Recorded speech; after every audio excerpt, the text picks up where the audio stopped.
بسم اللہ الرحمن الرحیم۔ السلام علیکم ورحمۃ اللہ وبرکاتہ۔ کیسے ہیں معزز طلباء کرام؟ آج ہم تفسیر بیضاوی کے سبق نمبر 61 کو پڑھیں گے۔ آج کے ہمارے سبق کا عنوان ہے نعمت کا معنی۔ آج کے ہمارے سبق کی عبارت والکسبی و تزکیۃ النفس عن الرذائل سے شروع ہوتی ہے۔ آئیے سب سے پہلے عبارت پڑھ کر اس کا ترجمہ کرتے ہیں، اس کے بعد اس کی وضاحت کی طرف بڑھتے ہیں۔ مصنف علیہ رحمہ لکھتے ہیں والکسبی تزکیۃ النفس عن الرذائل، اور کسبی نعمت نفس کو رذائل سے پاک کرنا، وتحلیتها بالاخلاق السنیۃ، اور اس کو اچھے اخلاق سے آراستہ کرنا، والملکات الفاضلۃ، اور عمدہ صلاحیتوں کے ساتھ آراستہ کرنا، وتزیین البدن بالہیئات المطبوعۃ، اور بدن کو تخلیق شدہ ہیئت کے ساتھ جو ہے وہ مزین کرنا، والحلی المستحسنۃ، اور اچھے خوبصورت زیورات کے ساتھ مزین کرنا، وحصول الجاہ والمال، اور مال و مرتبہ کا حاصل ہونا، والثانی ان یغفر له ما فرط منہ، اور اخروی نعمت یہ ہے کہ اللہ پاک اس کی کوتاہیوں کو معاف کر دے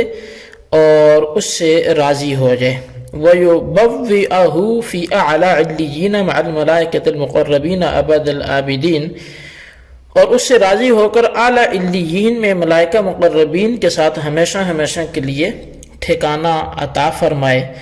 والمراد هو القسم الاخیر، اور آیت میں دوسری قسم کی نعمت مراد ہے، وما يكون وصلة الى نیلہ من الآخرۃ، اور ان کے وسائل مراد ہیں جو آخرت تک پہنچانے والے ہوں، فإنما ادا ذالک یشترک فیہ المؤمن والکافر، کیونکہ اس کے علاوہ دوسری نعمتوں میں تو کافر و مومن سب جو ہیں وہ شریک ہیں۔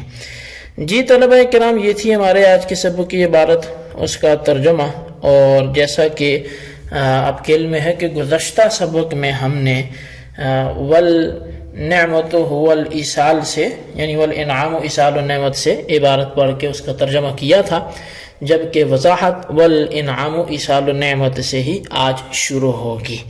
تو اب یہاں سے یعنی والانعام ایصال النعمت سے فعل انعمت کے متعلق بحث کر رہے ہیں، لیکن اس سے پہلے دو باتیں سمجھ لینا وہ ضروری ہے۔ اول یہ کہ انعام تین معنی میں استعمال ہوتا ہے۔ پہلا جو ہے وہ ایصال النعمت یعنی نعمت کا پہنچانا، اور دوسرا آنکھ روشن کرنا، تیسرا نعم کہنا۔ اول معنی کے اعتبار سے متعدی بعلا ہوتا ہے، اور دوسرے اور تیسرے معنی کے اعتبار سے متعدی بلام ہوتا ہے۔ بعض لوگوں نے انعام کا ترجمہ ایصال الاحسان الی الغیر من العقلاء کیا ہے، جس کا ترجمہ فارسی میں جو ہے وہ نکوئی کردن باعقلا ہے۔ اسی مادے سے ایک لفظ نعمت آتا ہے جس کے معنی لین اور یعنی لین اور نرمی کے ہیں۔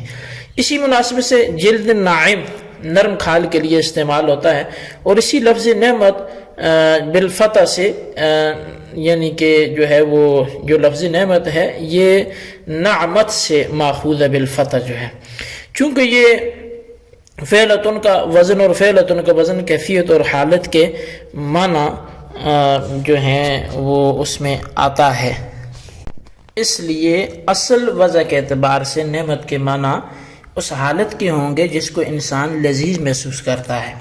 پھر مجازن استعمال ہونے لگا ان چیزوں کے اندر جو اس حالت کا سبب بنتی ہیں، جیسے کہ مطعومات و مشروبات وغیرہ جو سبب بنتی ہیں حالت لذیذ کا۔ دوسری بات یہ ہے کہ دنیوی سے مراد وہ نعمتیں ہیں جو اس عالم میں ہیں، ہم کو حاصل ہیں، اور اخروی سے مراد وہ نعمتیں ہیں جو آخرت میں حاصل ہوں گی، اور موہبی یعنی وہبی سے مراد وہ نعمتیں ہیں جن میں بندہ کے کسب کو کچھ دخل نہیں ہے، اور کسبی جو کہ موہبی یعنی وہبی کے برخلاف ہیں۔ یہ دو باتیں سمجھنے کے بعد اب قاضی صاحب کا بیان سنیے۔ قاضی صاحب انعام مصدر سے بحث کر رہے ہیں، اور مصدر سے بحث کرنا یہ بعین ہی انعامتا سے بحث کرنا ہے، چنانچہ فرماتے ہیں کہ انعام نام ہے ایصال نعمت کا، اور نعمت اصل وضع کے اعتبار سے اس حالت کے معنی میں ہے جس کو انسان لذیذ محسوس کرتا ہے، پھر مجازن استعمال ہونے لگا اس نعمت کے اسباب میں، اور یہ لفظ نعمت جو ہے یہ نعمت سے ماخوذ ہے جس کے معنی نرمی کے آتے ہیں۔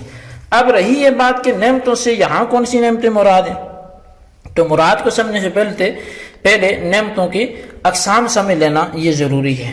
نعمتوں کے اقسام شمار کرنے کی دو حیثیتیں ہیں، ایک یہ کہ اس کے اجناس کے اعتبار سے اقسام شمار کرائے جائیں، دوسرا یہ کہ ان نعمتوں کے افراد و انواع و اشخاص شمار کرائے جائیں۔ دوسری حیثیت یعنی اشخاص و انواع و افراد کو شمار کرنا دشوار ہے، کیونکہ اللہ تعالیٰ کے افراد نعمت بے شمار ہیں، جیسے کہ اللہ تعالیٰ کے ارشاد بھی وَإِن تَعُدُّوا نِعْمَتَ اللَّهِ لَا تُحْصُوهَا۔ البتہ اول حیثیت یعنی جنسی حیثیت سے نعمت کی دو قسمیں ہیں، ایک دنیاوی ہیں دوسری اخروی ہیں۔ پھر دنیاوی کی دو قسمیں ہیں، ایک وہبی ہیں دوسری کسبی ہیں۔ پھر وہبی کی دو قسمیں ہیں، روحانی ہیں اور جسمانی ہیں۔ روحانی جیسے کہ بندے کے اندر روح کا پھونک دینا، روح پھونکنے کے بعد بندے کو عقل دے کر اس عقل کے ذریعے روح کو روشن کرنا، اور عقل دینے کے بعد بندے کو قوت فہم اور قوت فکر اور قوت نطق عطا کرنا، یہ عقل یہ ساری جو ہیں یہ اس پر روحانی نعمتیں ہیں۔ اچھا، عقل کہتے ہیں اس قوت کو جو از جانب قدرت کلیات کے ادراک کے لیے نفس انسانی کے واسطے تیار کی جاتی ہے، اور اب اس قوت کے ادا کرنے کے بعد انسان کو تین چیزیں حاصل ہوتی ہیں، مبادی سے مطلوب کی طرف جلدی سے منتقل ہو جاتا ہے، اور یہی مراد فہم سے ہے۔ دوسرے نفس سے ظہور شدہ چیز کو جان لینا، اور یہی مراد ہے فکر سے، اور تیسرے اپنے دل کی بات کو تعبیر کر دینا، اور یہ مراد ہے نطق سے۔ یہ تینوں نعمتیں چیزیں جو ہیں یہ وہبی ہیں، جیسا کہ قاضی صاحب نے بھی وہبی کی مثال میں ان تینوں کو پیش کیا ہے، مگر انہی ناموں کی تین چیزیں کسبی بھی ہیں جو عقل کے تابع ہوتی ہیں۔ اول کلیات کا ادراک کرنا، اور اس کو نطق سے تعبیر کیا جاتا ہے، اس لیے نفس کو ناطقہ کہتے ہیں، یعنی ادراک کرنے والا نفس۔ دوسرا جو ہے وہ کلیات مدرکہ کو ترتیب دے کر مجہولات کو حاصل کرنا، اور اس کو فکر سے تعبیر کرتے ہیں، اس لیے کہا جاتا ہے قوت مفکرہ۔ اور پھر ترتیب دے کر جو چیزیں حاصل ہوئی ہیں ان کو جان لینا، اس کو فہم سے تعبیر کیا جاتا ہے۔ اور جسمانی جو نعمتیں ہیں جیسا کہ بدن کو پیدا کرنا اور ان قوتوں کو پیدا کرنا جو بدن کے اندر حلول کیے ہوئے ہیں، مثلا قوت ذائقہ، قوت لامسہ وغیرہ، اور ان کیفیات کو پیدا کرنا کہ جو بدن کو عارض ہوتی ہیں، مثلا صحت اور اعضاء کا صحیح و سالم ہونا۔ یہ تو مثالیں تھی وہبی کی، اور کسبی کی مثالیں نفس کو رذائل سے پاک کرنا، اور اس کو اچھے اخلاق اور عمدہ قوتوں سے مزین کرنا، اور بدن کو عمدہ زیورات اور بہترین حالات سے مزین کرنا، اور مال و مرتبہ کو حاصل کرنا۔ یہ بات یاد رہے کہ یہاں پر کسبی سے مراد عام ہے، خواہ روحانی ہو یا جسمانی ہو یا ان دونوں کے علاوہ ہو، اس لیے کہ مصنف ان تینوں چیزوں کی طرف مثال میں اشارہ کیا ہے۔ مصنف نے روحانی کی طرف تو تزکیہ نفس سے اشارہ کر دیا، اور جسمانی کی طرف تزیین بدن سے، اور ان دونوں کے علاوہ کی طرف جو صرف وسیلہ بنے ان دونوں چیزوں کا مگر داخل نہ ہو حصول جاہ و مال سے اشارہ کیا ہے، کیونکہ مال و جاہ نہ تو بدن ہے اور نہ روح کا کوئی جز ہے۔ اور اب تک دنیاوی نعمتوں کی قسمیں تھی، اب اخروی نعمتوں کی مثالیں سنیے۔ قاضی صاحب نے ان کو اجمالاً اس طور پر بیان کیا کہ بندے سے جو کچھ افراط و تفریط ہوئی سب کو بخش دینا اور اس سے راضی ہو جانا، اور اس کو اعلیٰ علیین میں ملائکہ مقربین کے ساتھ ہمیشہ ہمیشہ کے لیے ٹھکانہ دینا۔ لیکن بعض لوگوں نے اس کی تفصیل بھی کی ہے، انہوں نے یہ کہا کہ جو اخروی نعمتیں ہیں وہ وہبی بھی ہوں گی، ان کی دو حالتیں وہبی ہوں گی یا کسبی۔ وہبی کی مثال مغفرت اور عفو باری تعالیٰ، اور کسبی کی مثال جزائے اعمال۔ پھر کسبی کی دو قسمیں، ایک روحانی دوسری جسمانی۔ روحانی کی مثال جیسے رضائے باری تعالیٰ، اور جسمانی کی مثال جنت کی مخصوص نعمتیں۔ بعض لوگوں نے یہ بھی کہا کہ آخرت کی تمام نعمتیں وہبی ہیں، کسی کو کسبی کہنا درست نہیں ہے، کیونکہ آخرت کی نعمتوں میں سے کسی بھی نعمت کو حاصل کرنے میں بندے کے کسی کسب کا کوئی دخل نہیں ہے، بلکہ اللہ تعالیٰ کے فضل اور احسان سے وہ حاصل ہو رہی ہیں۔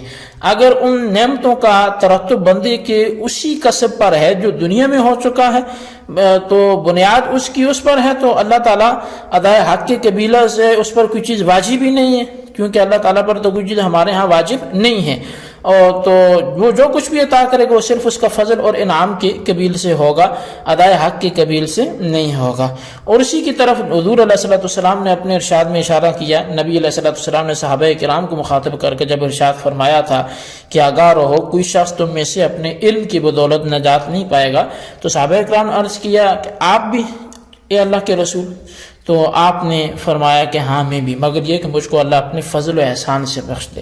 تو اس حدیث سے یہ ثابت ہوتا ہے کہ جو کچھ آخرت میں عطا ہوگا وہ صرف اللہ کا فضل ہوگا، احسان ہوگا، بندے کے اعمال اس کے لیے سبب مستقل اور علت نہیں ہیں۔ تو حاصل یہ کہ آخرت کی تمام نعمتیں وہبی ہیں، کسبی نہیں ہیں۔ جی طلبہ کرام، یہ تھا ہمارا آج کا سبق، اس کو اچھی طرح سمجھے، اس کے خلاصے کو اپنے رجسٹر پر ضرور لکھیں، اور بالخصوص جو ہے وہ ان سوالات کے جوابات ہیں۔ سوال نمبر 1 یہ ہے کہ دنیا کی نعمتوں کی کتنی قسمیں ہیں، سب کو بیان کریں۔ اور سوال نمبر 2 یہ ہے آخرت کی نعمتیں وہبی ہیں یا کسبی، اختلاف کو تحریر کریں۔ اللہ تبارک و تعالیٰ سے دعا ہے جو کچھ ہم نے پڑھا سنوں سے یاد رکھنے کی توفیق نصیب فرمائے، آمین بجاہ نبی الامین صلی اللہ علیہ وسلم۔